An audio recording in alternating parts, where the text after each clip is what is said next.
सबों को जय मसीह की। एक बार फिर से रैप्चर रेडी चैनल में आप सबका स्वागत है।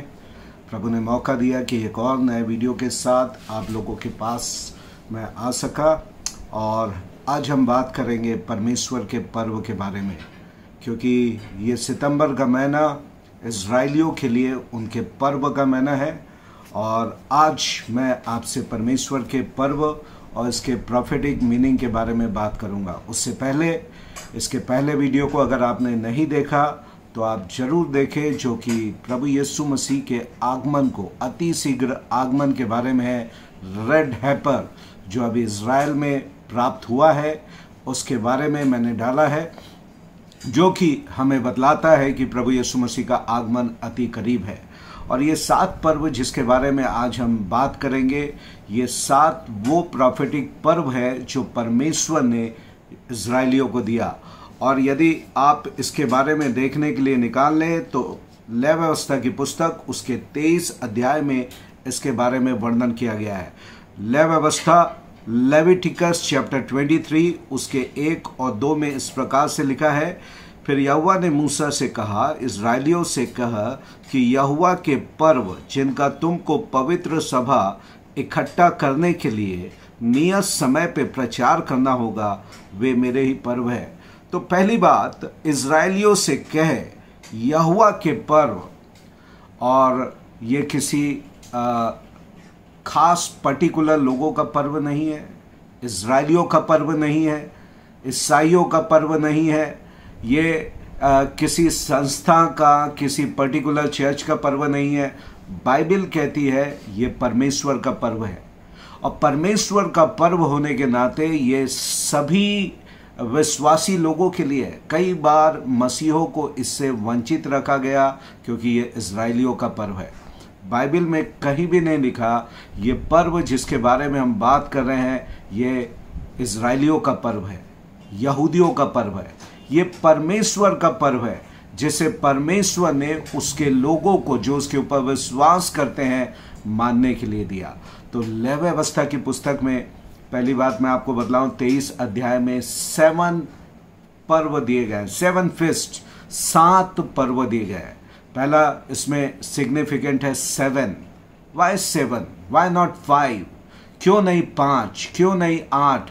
क्यों केवल 7 दिया गया है? 7 संपूर्णता का नंबर है और 7 सिद्धता का नंबर है। और परमेश्वर ने कंप्लीट, 7 का मतलब होता है कंप्लीट या संपूर्ण, एक संपूर्ण संदेश भविष्यवाणी के रूप में अपने लोगों को इन 7 पर्वों के रूप में दिया। आज हम इसके बारे में बड़े डिटेल में नहीं बात करेंगे, पर एक एक लाइन में इसके महत्व को देखेंगे। और तब फिर इसके बाद एक और वीडियो जो आने वाला पर्व है 25 तारीख शाम के 6 बजे के बाद एक पर्व इज़राइल में मनाया जाएगा जिसको बोलते हैं रोश है सन्ना या फिस्ट ऑफ ट्रम्पेट। उसके बारे में हम कंप्लीट एक थोड़ा सा डिटेल में वीडियो बनाकर आपसे बात करेंगे। तो पहले मैंने आपको बताया it's a feast of the Lord, ये परमेश्वर का पर्व है। और परमेश्वर ने कहा यहाँ पे ये मेरा पर्व है। पर्व हमारे अंग्रेजी भाषा में लिखा हुआ है फीस्ट, और यदि आप इसको हिब्रू वर्ड को देखें तो हिब्रू वर्ड फीस्ट के लिए होता है मोएदीन, मोवेद या मोएदीन। मोएदीन का इम जहां पे लगता है वो अनेक के लिए होता है, और मोवेद का मतलब होता है एक। तो मोवेद का मतलब होता है अपॉइंटेड टाइम या नियुक्त समय। पर्व हिब्रू भाषा में नहीं लिखा गया, और परमेश्वर यहाँ पे वर्ड मोवेद के द्वारा ये बतला रहे हैं कि ये मेरा अपने लोगों से मिलने का नियुक्त समय है। मैं साल में 7 बार इस समय पे, इस दिन में मैं उनसे मिला करूंगा। व्हाट अ परफेक्ट रेवलेशन, एक सिद्ध प्रकाशन प्रभु मेरे और आपको दे रहे हैं कि परमेश्वर कभी भी नहीं मिलता। कहने का मतलब है किसी भी समय कभी ये मिल सकता है, जनरल है, पर वो अपने लोगों से स्पेसिफिक टाइम और दिन में वो उनसे मिलता और बात करता है। तो मोवेद पर्व का मतलब होता है मोवेद या अपॉइंटेड टाइम, किसी भी काम को करने का नियुक्त समय या मिलने का नियुक्त समय। तो ये पर्व परमेश्वर ने अपने लोगों से मिलने के लिए बनाया। तो दूसरी बात परमेश्वर ने कहा, और पर्व जिसका तुमको पवित्र सभा एकत्रित करने के लिए, है ना, पवित्र सभा एकत्रित करने के लिए लोगों को इकट्ठा करना। और ये होली कन्वोकेशन अंग्रेजी में आया है, और यदि हिब्रू में इसको देखें तो यहां पर आया है मिक्रा, एक और हिब्रू वर्ड आया मिक्रा। तो मिक्रा का मतलब होता है रिहर्सल, अंग्रेजी में रिहर्सल या किसी चीज को प्रैक्टिस करना, तैयारी करना, किसी चीज की तैयारी करना जो भविष्य में उसको पूरा होने पर है या करने पर है। और आप देखे होंगे जब हमारे पर्व आते हैं जिसका बाइबल में कोई जिक्र नहीं है, क्रिसमस है या गुड फ्राइडे है या ईस्टर है, ये हमारे पर्व है। इन पर्वों के पहले एक बच्चों की स्कीट होती है इन प्रोग्राम में, इन फेस्टिवल में, और उसके लिए तैयारी की जाती है, प्रैक्टिस किया जाता है। और जब फाइनल इवेंट आता है तब बच्चे उसको परफॉर्म करते हैं और उसके बाद वो खत्म हो जाता है, वो प्रैक्टिस का अंत होता है। तो परमेश्वर ने इन 7 पर्वों को रिहर्सल के रूप में दिया कि आने वाले दिनों में ये जो तुम रिहर्सल सालों से कर रहे हो, एक दिन इसके पूर्ण होने का समय आएगा। तो कौन से वो 7 पर्व है, जल्दी से हम इसको देखेंगे और उसके फुलफिलमेंट को भी हम लोग देखेंगे। तो पहला पर्व परमेश्वर ने दिया, इनको 7 पर्वों की लिस्ट आपको 23 अध्याय में मिलेगी। पहला पर्व है फसह का पर्व। फसह का पर्व मिस्र में मनाया गया, जो 10वीं विपत्ति के रूप में मिस्र के लोगों के ऊपर आया। परमेश्वर ने कहा, मैं मृत्यु के दूत को मिस्र में से भेजूंगा और वो वहां के सारे पहलौठे को मारेगा, पर तुम्हारे लिए ये है चिन्ह कि तुम एक मेमना लेना और उसको बलि करके उसके लहू को अपने फाटक में उसको पेंट करके रखना, और उस लहू को देखने के द्वारा जो मृत्यु का दूत है वो तुमको लांघ या पार कर जाएगा। और अंग्रेजी में इसको फीस्ट ऑफ पासओवर कहा जाता है, हिंदी में फसह का पर्व लिखा गया है। और ये पूरा हुआ प्रियो, ये 2000 साल से जब ये इजरायली लोग इसको मना रहे थे, ये पूरा हुआ प्रभु यीशु मसीह के बलिदान के ऊपर गुड फ्राइडे के दिन। और पौलुस इसको लिखता है अपनी पत्री में 5वें अध्याय, पहला कुरिन्थियों उसके 5वें अध्याय के 7वीं आयत में। पहला कुरिन्थियों 1 Corinthians chapter 5 verse 7 में पौलुस कहता है कि पुराना खमीर निकालकर अपने आप को शुद्ध करो कि नया गुंधा हुआ आटा बन जाओ, ताकि तुम अखमीरी हो। और क्योंकि हमारा भी फसह, सुनिएगा, हमारा भी फसह जो मसीह है बलिदान हुआ है। फसह के पर्व के दिन एक मेमना बलिदान होता था उनके छुटकारे के लिए, उनके पापों की कीमत और उनके छुटकारे के लिए। और हमारा फसह मसीह गुड फ्राइडे के दिन मेरे और आपके लिए बलिदान हुआ। और जब ये बलिदान हुआ तो फसह के पर्व का रिहर्सल खत्म हो गया। अब इसको करने की जरूरत नहीं, इट्स ओवर, ये खत्म हो गया। नंबर 2 जो पर्व आता है वो अखमीरी रोटी का पर्व, अंग्रेजी में से कहते हैं फीस्ट ऑफ अनलीवेंड ब्रेड, अखमीरी रोटी का पर्व।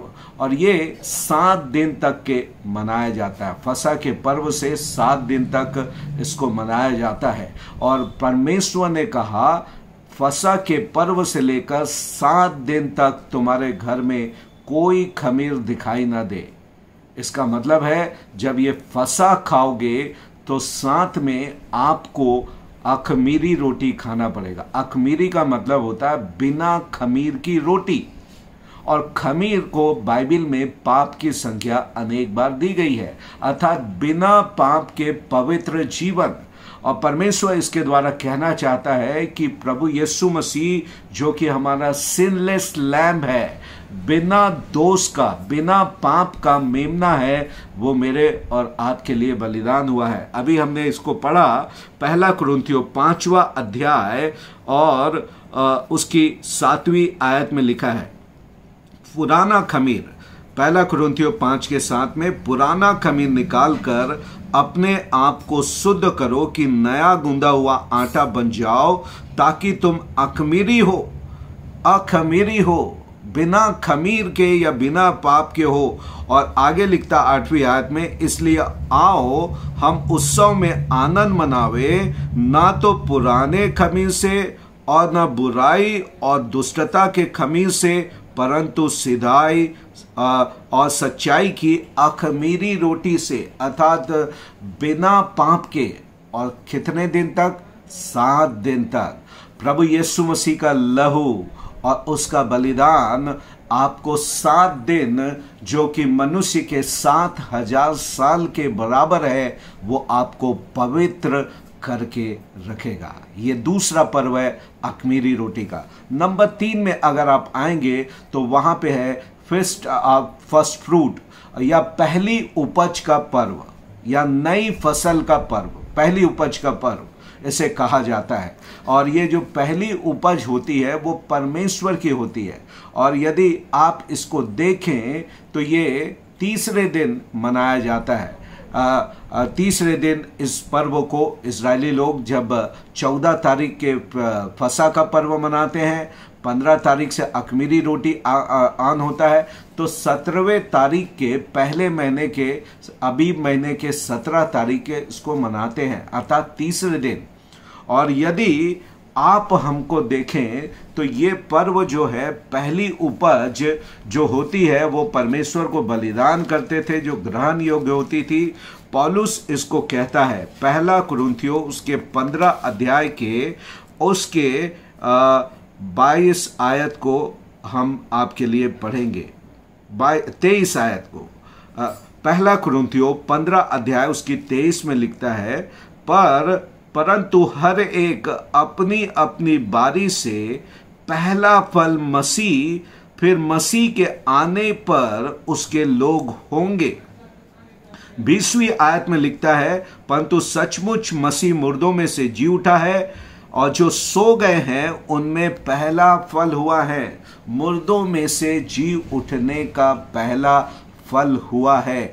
और ये उसके विश्वास करने वालों के लिए एक धन्य आशा देता है कि जैसे वो जी उठा उसके लोग भी जी उठेंगे। नंबर 4 जो पर्व होता है वो है पेंटिकॉस्ट का पर्व। ये कोई डिनोमिनेशन का नाम नहीं है, ये परमेश्वर के पर्व का नाम है पेंटिकॉस्ट। ये ग्रीक वर्ड है, अर्थात पेंटी का मतलब होता है 50वां और कॉस्ट का मतलब होता है डे, 50वें दिन का पर्व।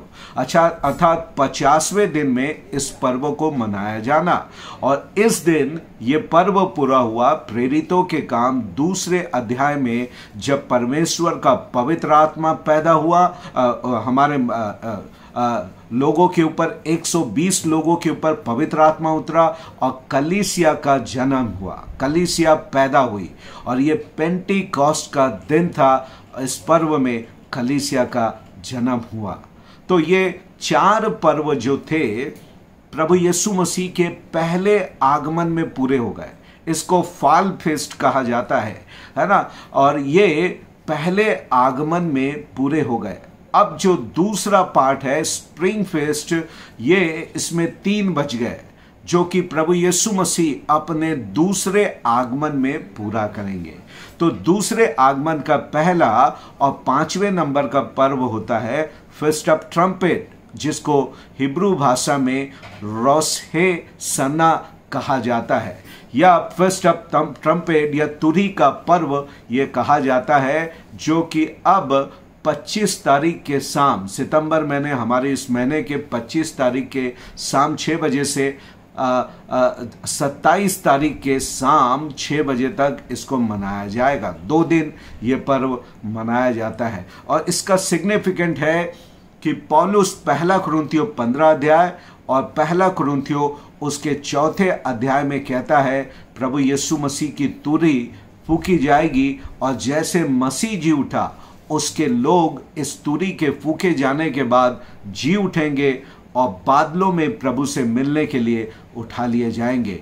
और प्रोफेसी स्कॉलर इस बात को विश्वास करते हैं कि ये रैप्चर और रेजरेक्शन का दिन होगा, मुर्दों में से जी उठकर प्रभु के साथ बादलों पे उठा लिए जाने का यह रैप्चर का दिन होगा, जो कि अति शीघ्र अब पूरे विश्व में ये होने वाला है कि प्रभु की तुरही फूकी जाएगी और उसके लोग जो प्रभु में सो गए हैं वे जी उठेंगे और जो जीवित है वे बदल कर प्रभु के साथ बादलों पे उठा लिए जाएंगे।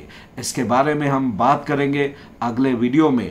और 6वें नंबर का पर्व होता है डे ऑफ अटोनमेंट या छुटकारे का पर्व, और ये पूरे इज़राइल के लिए सबसे बड़ा दिन होता है। उनका न्याय का दिन होता है, उनके छुटकारे का। एक नया साल जो लागू हुआ है उसमें उनको दंड मिलेगा या आशीष मिलेगी। और ये पूरा होगा जब प्रभु यीशु मसीह जैतून पहाड़ पे अपने पैर को रखेंगे और हर्मागिदोन के युद्ध को इज़राइलियों के लिए लड़कर उनके लिए जीतेंगे। जब एंटी क्राइस्ट और झूठा भविष्यवक्ता इज़राइल को चारों तरफ से राजाओं के साथ मिलकर घेर लेगा कि उनको पूरी तरीके से मिटा दे, और तब प्रभु यीशु मसीह का आगमन होगा और वे इज़राइलियों के छुटकारे के लिए आएंगे और उनको उससे बचा लेंगे। और तब फाइनल जो पर्व है वो है झोपड़ी का पर्व या फीस्ट ऑफ टैबरनाकल। टैबरनाकल का मतलब होता है निवास करने का पर्व या झोपड़ी का पर्व। और तब मसीह के 1000 साल के राज्य को प्रकाशित वाक्य की पुस्तक उसके 20वें अध्याय में देखते हैं। प्रभु यीशु मसीह 1000 साल के राज्य को स्थापित करेंगे और उसके बाद नई धरती नया आकाश। 8वां नंबर होता है न्यू बिगनिंग। तो ये प्रॉफिटिकल फिस्ट परमेश्वर ने दिया। फिस्ट का मतलब मैंने आपको बताया कि मोदीन या मोवेद, जिसका मतलब होता है अपॉइंटेड टाइम, और ये दिन परमेश्वर ने नियुक्त किया है और इसका संदेश भी प्रभु ने दिया है। जैसे पहले 4 पर्व पूरे हुए वैसे ही बाकी के 3 उसके तारीख पे पूरे होंगे। और अनेक लोग 25 तारीख को रैप्चर के लिए देख रहे हैं, पर बाइबिल कहती है उस दिन और उस समय के बारे में कोई नहीं जानता। वी कैन नॉट प्रेडिक्ट, पर ये कि उसके आने का सीजन मेरे और आपको दिखाई दे रहा है। इस वीडियो का मकसद है आपको प्रभु के आगमन के लिए तैयार करना। फीस्ट ऑफ ट्रम्पेट अब कभी भी होने पर है जब प्रभु की तुरही फूकी जाने वाली है। प्रश्न यह है, आप क्या तैयार हैं उस तुरही की आवाज़ को सुनने और उसके साथ बादलों पे उठा लिए जाने के लिए। प्रभु इस वीडियो के द्वारा आप सबको आशीष दे। निवेदन है जरूर हमारे चैनल को सब्सक्राइब करें और इस वीडियो को अपने मित्रों, परिवार और अपने कलीसिया के लोगों को शेयर करें कि वे भी प्रभु के आगमन के लिए अपने आप को तैयार करें। God bless you all. प्रभु आप सबको इसके द्वारा आशीष दे।